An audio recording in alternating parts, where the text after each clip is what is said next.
मंगल भवन अमंगल हारी, द्रवहु सुदशरथ अजिर बिहारी। अतुलित बलधामं हेम शैलाभदेहं, धनुजवन कृशानं ज्ञानिनाम् अग्रगण्यं। सकल गुण निधानं वानराणामधीशं, रघुपति प्रिय भक्तं वात जातं नमामि। सभी राम भक्त जनों को मेरा प्रणाम। हम सुन रहे हैं तुलसीदास कृत रामचरितमानस बालकांड में शिव पार्वती विवाह। तो आपने इससे पहले शिव पार्वती विवाह का प्रसंग सुना, तो आइए इस प्रसंग में हम सुनते हैं पार्वती जी का शिव जी के साथ विदा होना। जननी बहुरी मिली चली, उचित आशीष सब काहू दई। फिर बिलोकति मातु तन, सब सखीले शिव पही गई। जाचक सकल संतोषी, शंकर उमा सहित भवन चले। सब अमर हर से सुमन बरसी, निशान नभ बाजे भले। पार्वती जी माता से मिलकर फिर मिलकर चली। सब किसी ने उन्हें योग्य आशीर्वाद दिए। पार्वती जी फिर कर माता जी की ओर देखती जाती थी। तब सखियां उन्हें शिव जी के पास ले गई। महादेव जी के सब याचकों को संतुष्ट कर पार्वती जी के साथ कैलाश को चले। सब देवता प्रसन्न होकर फूलों की वर्षा करने लगे और आकाश में सुंदर नगाड़े बजने लगे। चले संग हिमवंतु तब, पहुँचा वन अति हेतु। विविध भांति परितोषु करी, विदा कीन वृष केतु। तब हिमवान अत्यंत प्रेम से शिव जी को घर पहुँचाने के लिए साथ चले। वृषकेतु शिव जी ने बहुत तरह से उन्हें संतोष कराकर विदा किया। तुरत भवन आए गिरिराई, सकल शैल सर लिए बुलाई। आदर दान विनय बहुमाना, सब कर विदा कीन हिमवाना। पर्वतराज हिमांचल तुरंत घर आए और उन्होंने सब पर्वतों को और सरोवरों को बुलाया। हिमवान ने आदर दान विनय और बहुत सम्मानपूर्ण सबकी विदाई की। जब वहीं शंभु कैलाश ही आए, सुर सब निज निज लोक सिधाए। जगत मातु पितु शंभु भवानी, ते सिंगारु न कहूँ बखानी। जब शिवजी कैलाश पर्वत पर गए, तब सब देवता अपने अपने लोकों को चले गए। तुलसीदास जी कहते हैं कि पार्वती जी और शिवजी जगत के माता पिता हैं, इसलिए मैं उनके श्रृंगार का वर्णन नहीं करता। करहीं विविध विधि भोग विलासा, गगनन समेत बसहीं कैलासा। हर गिरजा बिहार नित नयऊ, ए विधि विपुल काल चली गयऊ। शिव पार्वती जी विविध प्रकार से भोग विलास करते हुए अपने गणों सहित कैलाश पर रहने लगे। वे नित्य नए विहार करते थे। इस प्रकार बहुत समय बीत गया। तब जन्मेऊ सटवदन कुमारा, तारकु असुर समर जेहि मारा। आगम निगम प्रसिद्ध पुराना, सन्मुख जन्म सकल जग जाना। तब 6 मुख वाले पुत्र स्वामी कार्तिक का जन्म हुआ, जिन्होंने बड़े होने पर युद्ध में तारकासुर को मारा। वेद शास्त्र और पुराणों में स्वामी कार्तिक के जन्म की कथा प्रसिद्ध है और सारा जगत इसे जानता है। जगुजान सन्मुख जन्म कर्म प्रताप, पुरुषारथु कहा। तेहि हेतु मैं वृष केतु सुत कर, चरित संक्षेप ही कहा।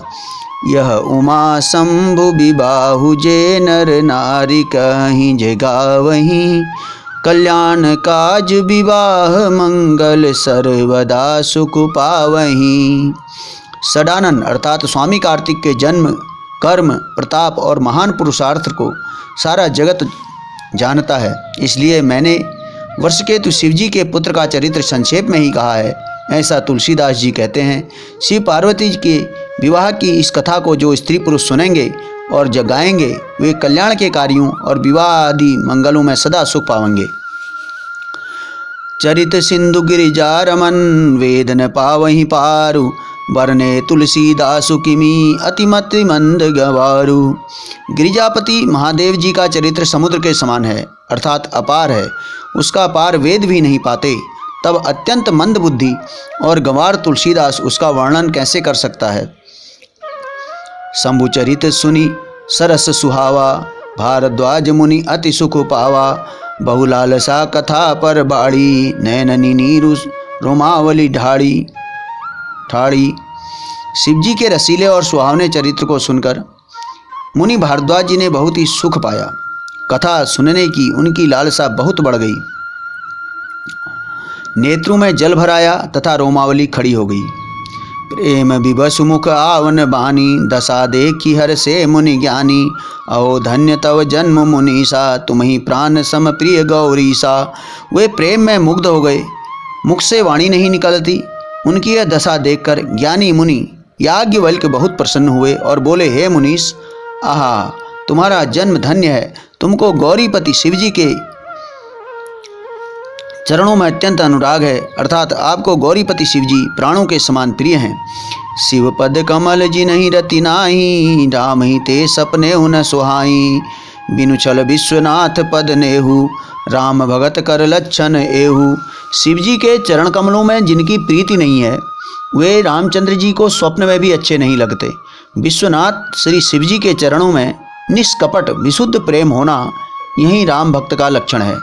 शिव सम को रघुपति व्रतधारी, बिनु अग तजी सती यसी नारी।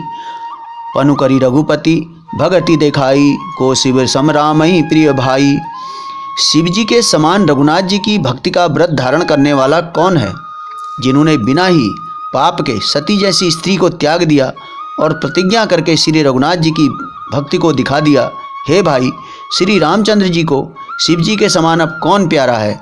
प्रथमई में कही शिव चरित, बुझा मरम तुम्हार।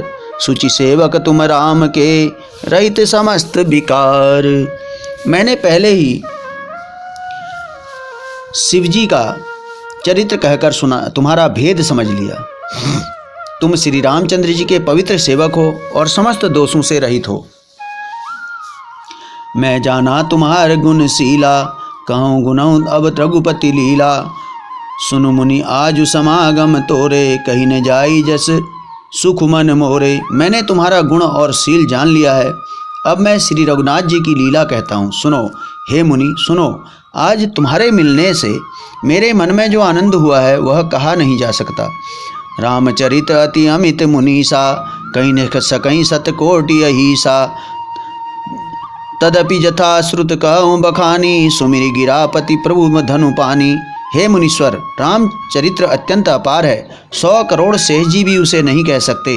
तथापि मैंने सुना है वैसा वाणी के स्वामी अर्थात प्रेरक और हाथों में धनुष लिए हुए प्रभु श्री राम जी का स्मरण करके कहता हूँ। शारद दारु नारी सम स्वामी, राम सूत्रधर अंतर जामी। जही पर कृपा करहीं जनु जानी, कभी उर अजिर नचा वही बानी। सरस्वती जी कठपुतली के समान हैं और अंतर्यामी स्वामी श्री रामचंद्र जी सूत्रधार हैं, अर्थात सूत पकड़कर कठपुतली को नचाने वाले हैं।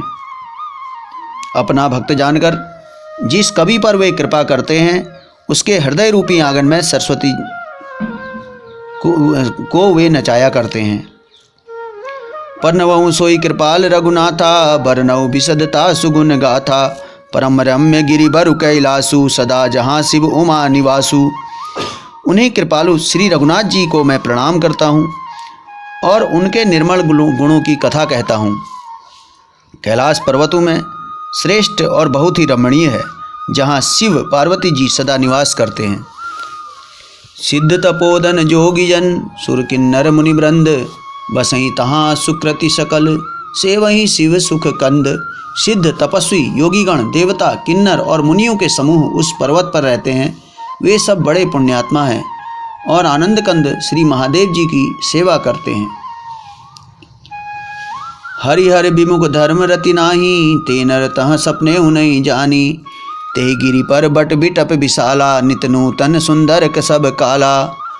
जो भगवान विष्णु और महादेव जी से विमुख हैं और जिनकी धर्म में प्रीति नहीं, वे लोग स्वप्न में भी वहाँ नहीं जा सकते।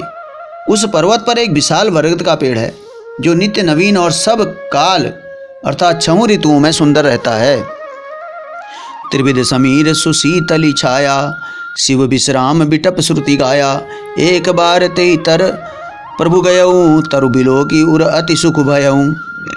वहाँ तीनों प्रकार की शीतल, मंद और सुगंध वायु बहती है और उसकी छाया बड़ी ठंडी रहती है। वह शिवजी के विश्राम करने का वृक्ष है, जिसे वेदों ने गाया है। एक बार प्रभु श्री शिवजी उस वृक्ष के नीचे गए और उसे देखकर उनके हृदय में बड़ा आनंद हुआ। निज कर डारी नागरी पुछाला, बैठे सहजई शंभु कृपाला। कुंद इंदु दर गौर शरीरा, भुज प्रलंब परिधन मुनि चीरा। अपने हाथ से बागंबर बिछाकर कृपालु शिवजी स्वभाव से ही बिना किसी खास प्रयोजन के वहां बैठ गए। कुंद के पुष्प, चंद्रमा और शंख के समान उनका गौर शरीर था। बड़ी लंबी भुजाएं थी और वे मुनियों के से वलकल वस्त्र धारण किए हुए थे। तरुण अरुण अम्बुज समचरना, नख दुति भगत हृदय तमहरना। भुजक भूति भूषण त्रिपुरारी, आननु चरद चंद छबिहारी। उनके चरण नए पूर्ण रूप से खिले हुए लाल कमल के समान थे। नखों की ज्योति भक्तों के हृदय का अंधकार हरने वाली थी। सांप और भस्म ही उनके भूषण थे और उस त्रिपुरासुर के शत्रु शिवजी का मुख शरद पूर्णिमा के चंद्रमा की शोभा को भी हरने वाला अर्थात फीका करने वाला था। जटा मुकुट सुर सरित सिर, लोचन नलिन विशाल। नीलकंठ लावण्य निधि, सोह बाल विदुभाल। उनके सिर पर जटाओं का मुकुट है और गंगा जी शोभायमान थी। कमल के समान बड़े बड़े नेत्र, उनका नीलकंठ था और सुंदरता के भंडार थे। उनके मस्तक पर द्वितीया का चंद्रमा शोभित था।